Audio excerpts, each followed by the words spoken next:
Prophase 1 of meiosis. Some people or some researchers or the geneticists, they also call it as prophase 1 of meiosis 1.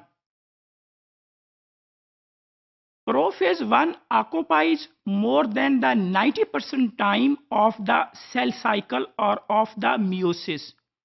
Prophase 1 consists of 5 substages. The substages in prophase 1, they are leptotene, zygotene, pachytene, diplotene, and diakinesis. We will see in detail the substages of prophase 1.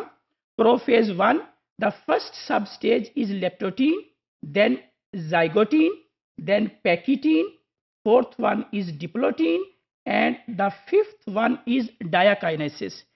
In case of leptotene, the chromosomes, they are not fully condensed. We can see here that chromosomes, they are not fully condensed. While in case of zygotene, they are aligned with each other. They are condensed and they are aligned with each other. In case of pachytene, the chromatids, they separate from each other. The chromatids of the chromosome, they separate from each other. While in case of diplotene, the chromatids, they fuse with each other.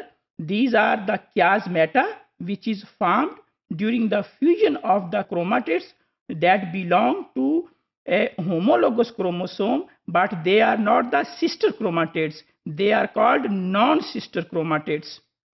While in case of diakinesis, centrioles, they divide and they take the position at the poles.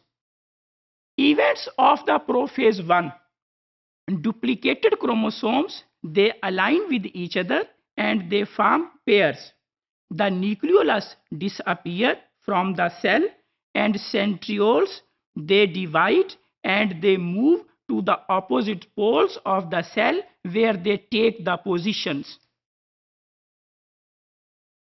Two other events of the prophase 1, they are the formation of the spindle fibers that emit from the centrioles and they spread within the cell. And there is a removal of the nuclear membrane. Nuclear membrane dissolves and it disappears. During prophase 1, there is a process which is called as chiasmata.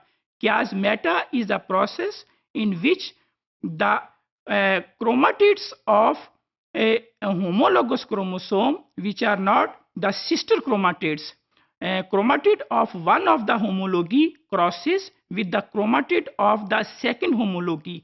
This process is called as chiasmata, and the process is also called as crossing over or recombination event.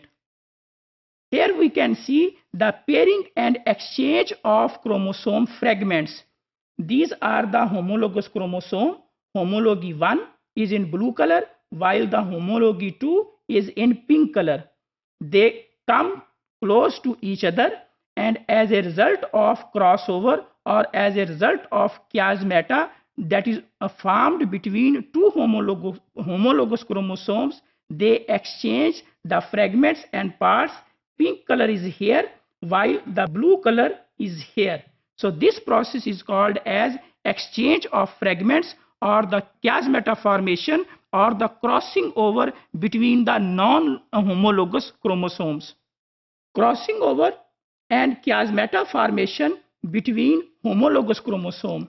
This is a pair of homologous chromosome and these are the chromatids of homologous chromosome. If there is no crossover, then the chromatids will be exactly like the parents. Here we can see that they are exactly like the parents and there is no recombination in the gametes. While if there is a crossover between homologous chromosomes, this is recombination, and the gamete and the chromatids, they will exchange the fragments. Here we can see that the chromatids, they have changed the fragments.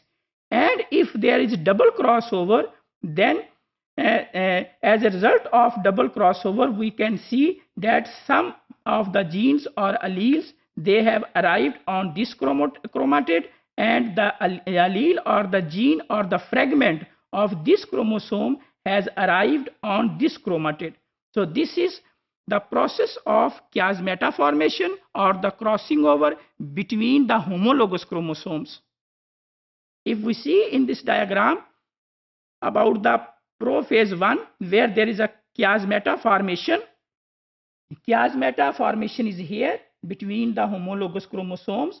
Centrioles have been divided and they are arrived at the poles. Spindle fibers have been emitted from the centrioles. They are scattered in the cell. So this is the summary of the prophase 1. Summary of the prophase 1. Homologous chromosomes, they align with each other and exchange the fragments. Nucleolus disappear. Nuclear membrane also disappear. Centrioles divide and they took the position at the poles and they emit the spindle fibers.